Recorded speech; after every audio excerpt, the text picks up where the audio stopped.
Okay Sanjay ji brand Modi पर भी एक कमेंट कर दीजिए। आपको लगता है ये जो खोई चमक, जैसे मैंने कहा शुरू में, खोई चमक लौटेगी ना, कुछ तो लौटेगी?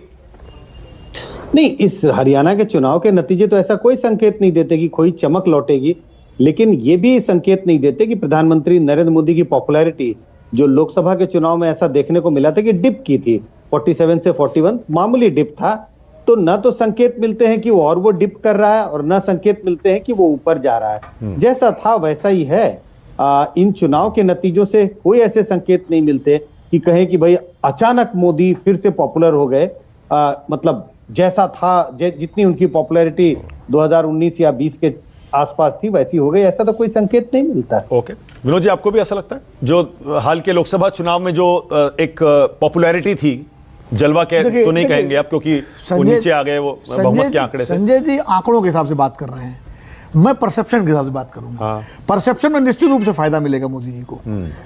मतलब देखिए, लोकसभा चुनाव में जो डिबेकल हुआ बीजेपी का 400 से लेके 370 वाला, और 240 पे और 293 पे अटका एनडीए, अब हरियाणा जीतने के बाद एक परसेप्शन तो बीजेपी बनाएगी ना कि देखिए हम हरियाणा जीते, तीसरी बार ऐतिहासिक तौर पर हम जीते, और उसका वो महाराष्ट्र में, झारखंड में, इन चुनाव में इसको लेके जाओ। देखिए बीजेपी का प्रचार तंत्र तो परसेप्शन बिल्डिंग में कोई मुकाबला नहीं है, उसमें वो निश्चित रूप से आगे बढ़ेंगे। मोदी जी बोले, अपने भाषणों में बोलेंगे, अमित शाह जी बोलेंगे, टेलीविजन पर आरपी सिंह जी बोलेंगे, और सारे प्रवक्ता बोलेंगे, तो उसमें तो वो उनको एक आधार मिल गया है। और कांग्रेस को जवाब देना पड़ेगा। अब कांग्रेस के एलाइज जो है मसल फिक्सिंग करने लगे। अखिलेश यादव ने अच्छा 6 सीटें डिक्लेयर कर दी।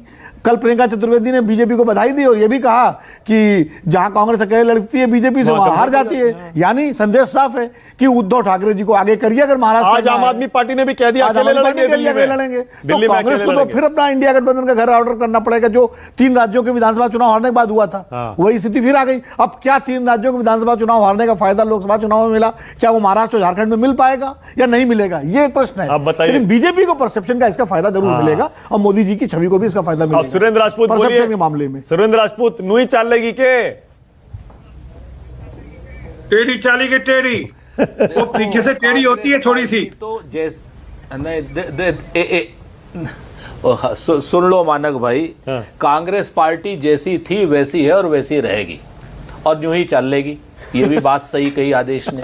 सच बात यह है कि हम 140 साल से इस पार्टी के साथ में ऐसे ही जीते आए हैं। और वो कहते हैं ना, खुशबीर साध ने एक जगह पे कहा था, हाँ, कि क्यों इस तरह से जीने का अंदाज बदल दें, क्या है हमारे पास इस अंदाज के सिवा। हम लोकतंत्र में अगर सारे लोगों की बात सुनते हैं तो ये हमारी कमी नहीं मजबूती है। अगर हम सारे धड़ों की बात सुनते हैं तो ये हमारी कमी नहीं मजबूती है। और जैसे अभी विनोद जी ने बड़ी बढ़िया बात कही कि 3 राज्यों में जब हम चुनाव हारे थे तो इंडिया गठबंधन, ये वो सारी चीजें जितनी बातें थी, और उसके बाद लोकसभा में हमने एक निश्चित बड़ी विजय प्राप्त करी थी। आज यहां हारे हैं, महाराष्ट्र में, झारखंड में निश्चित तौर पर हम बड़ी विजय प्राप्त करेंगे। और मैं आपको एक बात जरूर कह देता हूं, ये मैं आपसे सहमत हूं और सारे पैनलिस्टों से सहमत हूं, इंक्लूडिंग आरपी सिंह जी, कि भारतीय जनता पार्टी की इवेंट मैनेजमेंट और पीआर कंपनी वो बहुत बढ़िया है, वो हमारे पास नहीं है।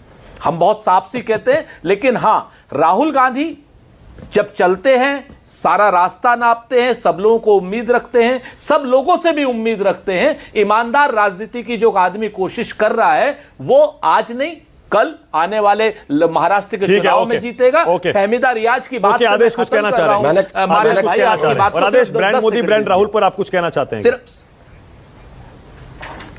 हाँ, मैं इस पे मुझे दो बातें बोलनी है। देखिए, जो विनोद जी बोल रहे थे परसेप्शन की बात, राजनीति है ही परसेप्शन की। मोदी जी विकास पुरुष हैं, बहुत स्ट्रांग परसेप्शन है उनका। राहुल गांधी का परसेप्शन बिल्ड हो रहा था लोकसभा चुनाव के बाद कि वो उनकी जो भारत जोड़ो यात्रा थी उसने परसेप्शन क्रिएट किया। तो राजनीति में बहुत बड़ा खेल परसेप्शन का है। आंकड़ों के लिए हमें संजय जी को हम सुनते ही हैं, परसेंटेज क्या होगा, कैसे होगा, वो काम उनको अच्छे से आता है। दूसरा मैं ये कह रहा था कि जो नंबर है हरियाणा का, वो इसको थोड़ा तो देखिए कि सिर्फ 5 सीटें बाहर हैं बीजेपी और कांग्रेस से, यानी 2 आईएनएलडी की और 3 इंडिपेंडेंट। तो हरियाणा की रीजनल पार्टीज को सोचने की आवश्यकता है कि ये हो क्या रहा है। अगर आप लोकसभा चुनाव में नेशनल पार्टी चुनते हैं, मुझे समझ में आता है कि आपने 5 सीट बीजेपी को दी, 5 कांग्रेस को दी। विधानसभा चुनाव में भी रीजनल पार्टीज को नकार दिया गया है। ये एक नया ट्रेंड है हरियाणा की राजनीति का। आरपी सिंह जी बोलिए, क्या कहना चाह रहे थे? क्लोजिंग कमेंट, टाइम खत्म हो रहा है, बोलिए आरपी सिंह जी। नहीं, मुझे सोचना है कि सुरेंद्र राजपूत जी आज भी आपके सुझावों को मानने को सुनने को तैयार नहीं है। आपने चुनाव के दौरान में दिए थे तब नहीं सुन रहे थे, आज दे रहे आज नहीं सुन रहे।